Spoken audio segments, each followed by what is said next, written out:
नमस्कार दोस्तों, मेरा नाम है सोनू और आप देख रहे हैं हमारा हिंदी यूट्यूब चैनल हिटसन। तो आज का हमारा जो टॉपिक है इसमें हम कोपा ट्रेड का प्रीवियस ईयर का क्वेश्चन पेपर सोल्व करने वाले हैं। यहाँ आप देख सकते हैं हमारे पास जो है एक एससीबीटी का जो है एक कोपा ट्रेड का प्रीवियस ईयर का थ्योरी का क्वेश्चन पेपर है जो कि 2017 में हुआ था।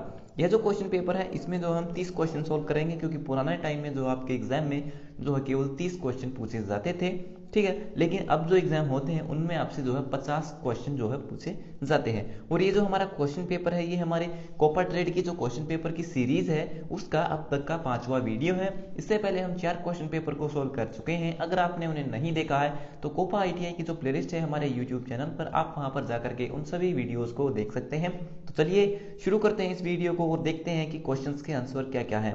सबसे पहला प्रश्न है the original name of JavaScript was. तो जावास्क्रिप्ट जो आपकी एक स्क्रिप्टिंग लैंग्वेज है उसका जो है ओरिजिनल नाम क्या है, यानी कि जब इसकी शुरुआत हुई थी तो इसका सबसे पहले नाम क्या था। तो इसका असली नाम है OAK। तो ऑप्शन ए यहाँ पर आपका सही है।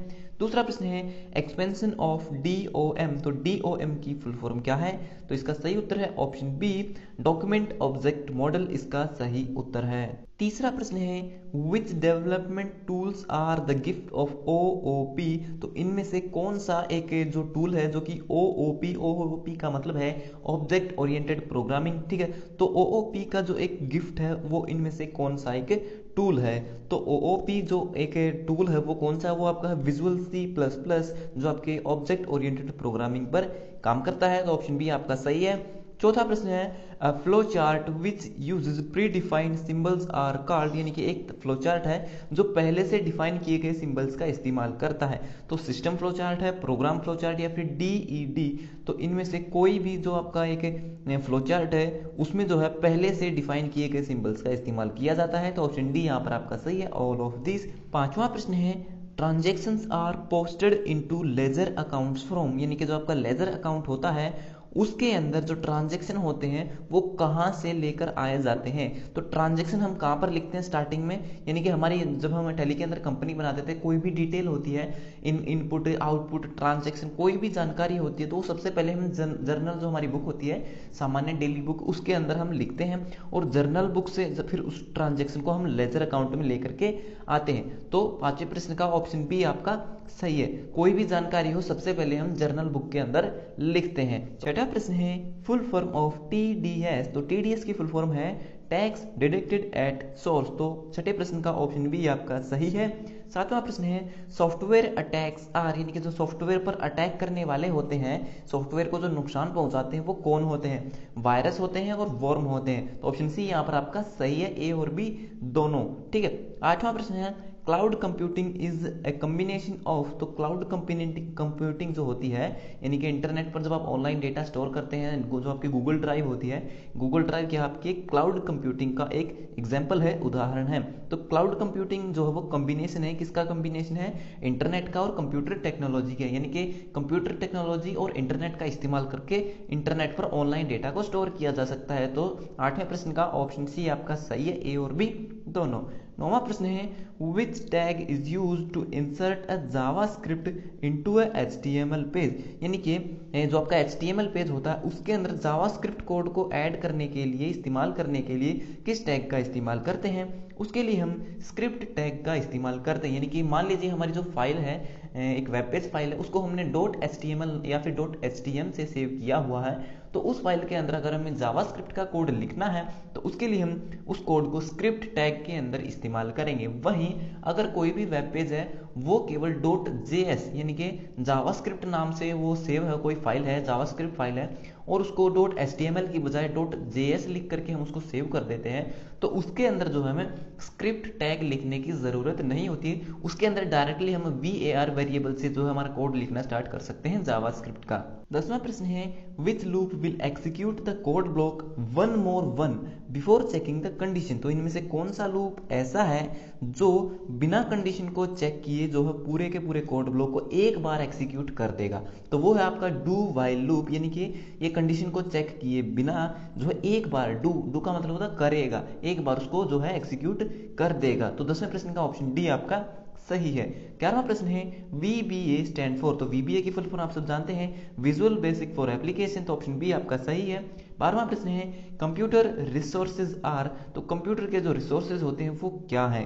प्रोसेसर है, मेमोरी है, इनपुट आउटपुट है, तो ऑल ऑफ दिस इसका सही उत्तर है।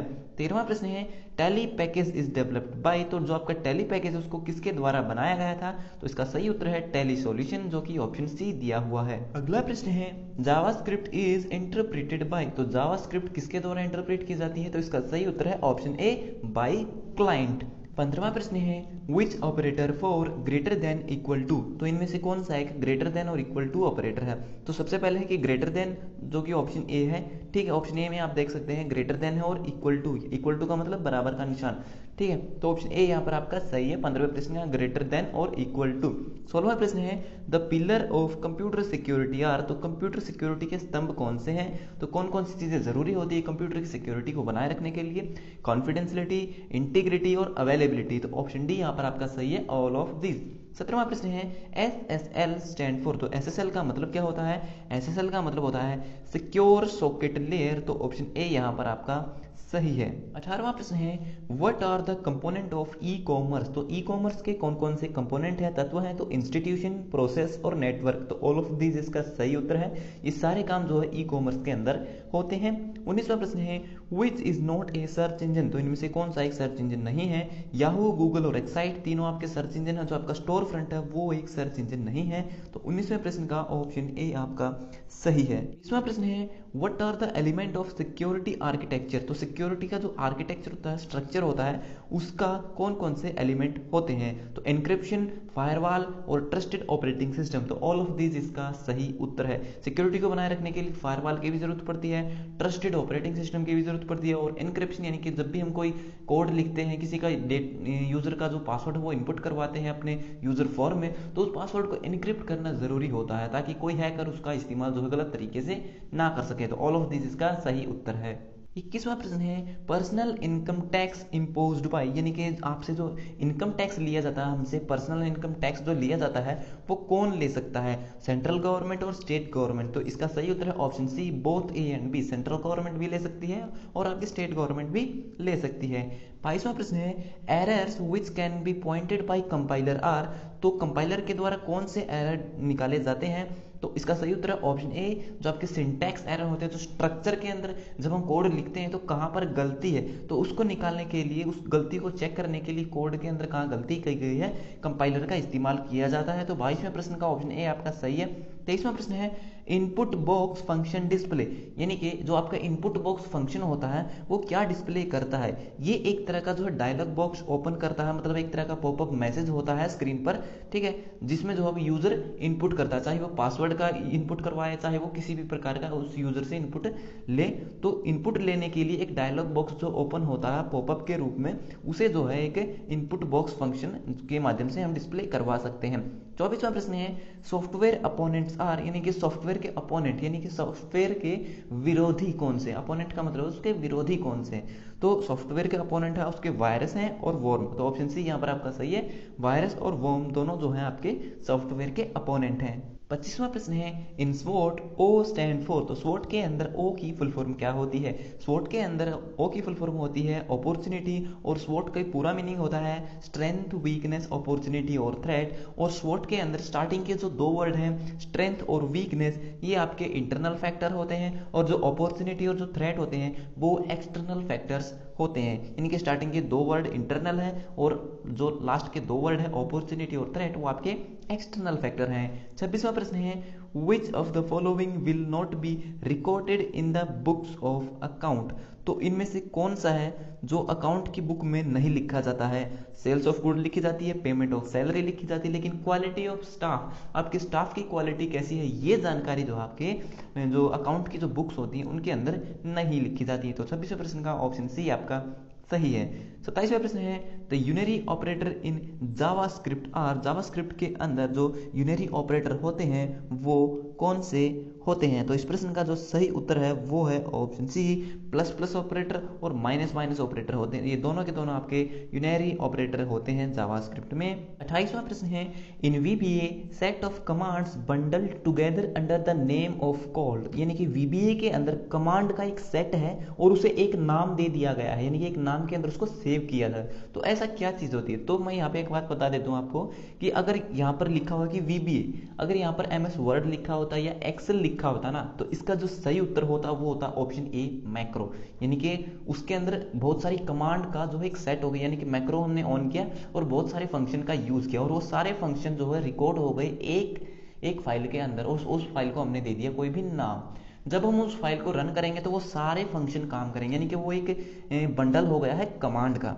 तो यहाँ पर दिया गया है VBA। तो इस प्रश्न का जो सही उत्तर है वो मुझे नहीं मालूम है।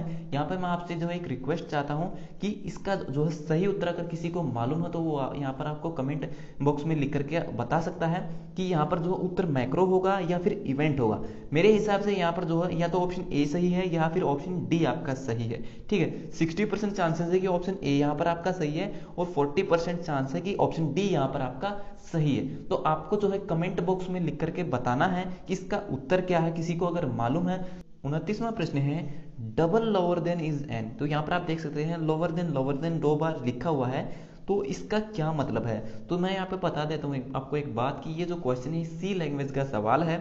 ठीक है, सी लैंग्वेज में इसका मतलब होता है कि ये कोड हम लिख रहे हैं ये लेफ्ट शिफ्ट किया जा रहा है। ठीक है, इसका मतलब है कि ये लेफ्ट शिफ्ट है। अगर यहाँ पे ग्रेटर देन लिखा होता तो ये होता कि ये जो कोड है ये राइट साइड में शिफ्ट हो रहा है। ठीक है, तो यहाँ पर पूछा गया कि ये इनपुट ऑपरेटर है या फिर आउटपुट ऑपरेटर है। तो इस प्रश्न का सही उत्तर है ऑप्शन ए, ये एक आउटपुट ऑपरेटर है। लेकिन देखने पर आपको लगेगा कि ये एक इनपुट ऑपरेटर है क्योंकि इसमें जो है जो जानकारी वो लेफ्ट शिफ्ट हो रही है। ठीक है, देखने में लगेगा कि एक इनपुट ऑपरेटर है, लेकिन इसका सही उत्तर है कि ये एक आउटपुट ऑपरेटर है। और इस तरह का एग्जाम में जो क्वेश्चन आएगा नहीं, हालांकि जो दूसरे एग्जाम होते हैं कंप्यूटर साइंस के, वहां पर जो आपसे एक क्वेश्चन जरूर पूछा जा सकता है कि ये किस प्रकार का ऑपरेटर है। तो ये एक जो है आपका आउटपुट ऑपरेटर है। अगर यहाँ पर लिखा हो जाता ग्रेटर देन लिखा होता तो ये आपका एक इनपुट ऑपरेटर होता। तीसरा प्रश्न है इन MS Access 2007 which type of field is incremented automatically. यानी कि एक्सेस 2007 के अंदर कौन सा डेटा टाइप होता है ऐसा है, यहाँ पर फील्ड लिखा हुआ तो मैं यहाँ पर डेटा टाइप भी लिख सकता हूँ। तो कौन सा डेटा टाइप ऐसा होता है जिसके अंदर जो नंबर है वो इंक्रीमेंट होते हैं, ऑटोमेटिकली बढ़ते रहते हैं। तो जो आपके ऑटो नंबर डेटा टाइप होता है उसके अंदर जो नंबर होते हैं वो ऑटोमेटिकली बढ़ते रहते हैं। तो इस तीसरे प्रश्न का ऑप्शन ए आपका सही है। तो ये हो गए हमारे आज के सभी प्रश्न कंप्लीट। सो वीडियो देखने के लिए धन्यवाद। अगर आपका कोई सवाल है तो आप कमेंट बॉक्स में लिख करके पूछ सकते हो। तो मिलते हैं हमारी अगले वीडियो में, तब तक के लिए नमस्कार।